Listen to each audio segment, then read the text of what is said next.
السلام علیکم۔ آپ ملاحظہ فرما رہے ہیں صدائے محرومین چینل اور میں ہوں طالب نقوی ایڈوکیٹ۔ ناظرین، ای او بی آئی کا ہم کہتے رہتے ہیں کہ پینشن بہت کم ہے اور پینشن کے مسائل نیشنل بینک اور پی ٹی سی ایل کے بھی ہیں، لیکن آج ہم اس طبقے کی بات کریں گے اور یہ سب لوگ مہنگائی کے اس دور میں، جبکہ ہر شخص متاثر نظر آتا ہے، اگر متاثر نظر نہیں آتے تو میڈیا پر سیاسی فائدہ حاصل کرنے کے لیے جو مہنگائی کا شور بچا رہے ہیں ان کے بارے میں یہ ہے کہ مہنگائی بڑھے تاکہ ہم حکمرانوں کے لیے مسائل پیدا کریں، لیکن عوام جو ہے وہ پس کر رہ گئے۔ اس دوران 8,500 سے کیا ہوتا ہے؟ National bank P T C L کے پینشنرز کے حالات بھی ٹھیک نہیں، لیکن آج میں جس طبقے کی بات کرنے جا رہا ہوں میں یہ سمجھتا ہوں کہ وہ امپلائیز ہیں، اور اس سے بڑی افسوسناک بات کیا ہو سکتی ہے کہ ان کی تنخواہ پینشنرز جو ای او بی آئی کے ہیں، جو تینوں کیٹیگریز کی جن کی میں عموماً ویڈیو بناتا ہوں، اس میں جو کم ترین پینشن جن کی ماہانہ انکم ہے اس سے بھی کم انکم، یعنی 8,500 کی بجائے 8,000 تنخواہ کس کی؟ ان معماران وطن کی جو اپنی خدمات کسی زمانے میں بطور رضاکار انجام دیتے رہے ہیں۔ اس حوالے سے ہم نے ویڈیو بنائی تھی، اس میں نواز لغاری صاحب تھے، انہوں نے اپنے مسائل بتائے تھے۔ آج بھی ان سے میرا رابطہ ہے اور انشاءاللہ وقتاً فوقتاً ان کے بارے میں ہم آپ کو بتاتے رہیں گے، لیکن ان کا جو مختصراً جو انہوں نے ہمیں تحریر کیا ہے اس سے کچھ اقتباسات آپ کو میں بتاتا ہوں تاکہ آپ ان کا مسئلہ جو ہے وہ سمجھ سکیں۔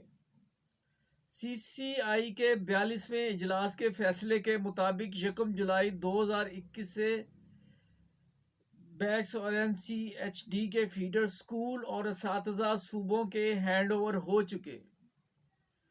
سندھ گورنمنٹ نے 25,000 کے اعتبار سے ٹیچرز 6 ماہ کی سیلری ٹی او تحصیل ایجوکیشن آفیسر کو بھیج دی ہے، جو جلد ہی ٹیچرز کے اکاؤنٹ میں ٹرانسفر ہوگی۔ پنجاب کو لٹریسی پروجیکٹ میں ڈال رہے تھے، ہم نے انکار کیا۔ 7 ماہ سے کوئی پالیسی نہیں بنی، اس لیے 8,000 تو اپنی جگہ، 8 روپے بھی 7 ماہ سے نہیں ملے۔ اندازہ کریں، میں نے جو ایک دفعہ میٹرو والوں کی تنخواہ رکی تھی تو اس میں میں نے جو ویڈیو بنائی تھی اس میں نے یہ کہا تھا کہ اگر سیلریڈ پرسن جو ہے تنخواہ زیادہ ہو یا کم، لو پیڈ بندہ اپنا ایک بجٹ ایڈجسٹ کر لیتا ہے، اور اس کے بعد جو ہے اگر اس میں گڑبڑ ہو تو پھر بہت مشکل ہوتا ہے گزارا کرنا۔ تو ان کا یہ کہنا ہے کہ وفاق نے رضاکاری کا لیبل لگا کر بعض ہمیں حقوق سے محروم کر رکھا ہے۔ جب ہم نے مختلف فورم پر آواز بلند کی تو سینٹ میں ہماری سنی گئی۔ سینٹ کی قائمہ کمیٹی برائے تعلیم کے چیئرمین سینیٹر عثمان خان کاکڑ کی سربراہی میں کافی بحث و مباحثہ کے بعد 2019 میں منیمم ویجز کا فیصلہ ہمارے حق میں دیا، جس پر وفاق نے عمل کرنے کی بجائے ہمیں صوبوں میں مرج کر دیا۔ باقی صوبوں میں حالات اتنے بدتر نہیں ہیں جتنے جو پنجاب میں جو حوالے کیا گیا ان ٹیچرز کو، یہ اپنے حق سے محروم ہے۔ ہم عثمان بزدار صاحب سے کہیں گے کہ ان کی غالب اکثریت جنوبی پنجاب سے تعلق رکھتی ہے اور یہ غربت سے کی پستیوں میں زندگی گزار رہے ہیں اور پڑھے لکھے ہیں، ان میں بیچلر اور ماسٹر ڈگری ہولڈر ہیں۔ کتنی زیادتی ہے کہ ان کی تنخواہ منیمم مزدور کی ویجز سے بھی کم ہے۔ کوئی معاشرہ جو پڑھے لکھوں کی قدر نہیں کرتا وہ ترقی کیسے کر سکتا ہے؟ جناب وزیر اعظم صاحب، کاش کوئی یہ ویڈیو ان تک پہنچا دے. ہم انشاءاللہ ان کے ساتھ کھڑے ہیں اور ان کے مسائل کے حوالے سے ہم بات جو ہے اپنی کرتے رہیں گے. ناظرین، ایک اب ای او بی آئی کے بہت، مجھے یقین کیجئے کہ میرا جی نہیں چاہتا کہ ای او بی آئی کا ذکر بھی کروں، کہ انہیں بھی پینشن کا اضافہ نہیں ہو رہا. آج ایک سینئر سٹیزن نے مجھے وائس میسج بھیجا، اس کی والیوم سلو ہے، نہیں تو میں آپ کو بتا دیتا. کوئٹہ سے ان کا تعلق تھا. یقین کیجئے میں خاصی دیر تک خاموش ہی رہا اور کچھ سوچتا رہا.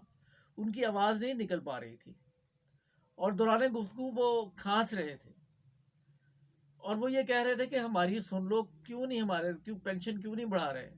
حالانکہ پینشن کوئی 10,000 یا 20,000 اضافے کا یہ نہیں کہہ رہے، فقط جو منیمم ویجز کے مطابق اگر نہیں بھی کرتے تو کچھ تو بڑھایا جائے. اب میں اپنے ویلیویبل ناظرین کو کیا بتاؤں، جھوٹی خبریں میں لگا نہیں سکتا.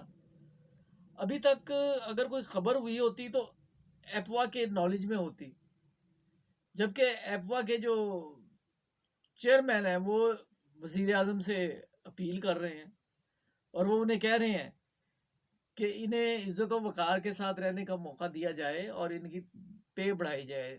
وچ مینز کہ جتنی بھی خبریں، کیونکہ میں ریلائے کرتا ہوں ایپوا پر، تو میں یہ سمجھتا ہوں کہ جتنی بھی خبریں ہیں وہ درست نہیں ہیں. نیشنل بینک کے حوالے سے ہم نے آپ کو بتایا تھا کہ ایک کوشش ہو رہی ہے کہ آفیسرز فیڈریشن اور پینشنرز کا اتحاد ہو جائے تاکہ جو کچھ صورتحال میں بہتری ہو، کیونکہ اگریو تو وہ بھی ہیں، آفیسرز ایگزیکٹو بھی اگریوڈ ہیں. کلیریکل، نان کلیریکل اور آفیسر میں بہت زیادہ فرق ہے. تو اس حوالے سے ایک اپڈیٹ ہے، لیکن میں اسے اگلی ایکسکلوزیو ویڈیو بناؤں گا، اس میں بیان کروں گا. آج کے لیے بس اتنا ہی، کیونکہ ویڈیو طویل ہو رہی ہے. جو نان سبسکرائبرز ہیں ان سے کہوں گا کہ سبسکرائب کر لیں تاکہ آپ کے حق کے لیے آواز بلند کرنے والے چینل کی ہر ویڈیو آپ تک پہنچ جائے. Thanks for watching. اگر ویڈیو پسند آئی ہے تو شیئر اور لائک کرنا نہ بھولیے گا. اللہ حافظ.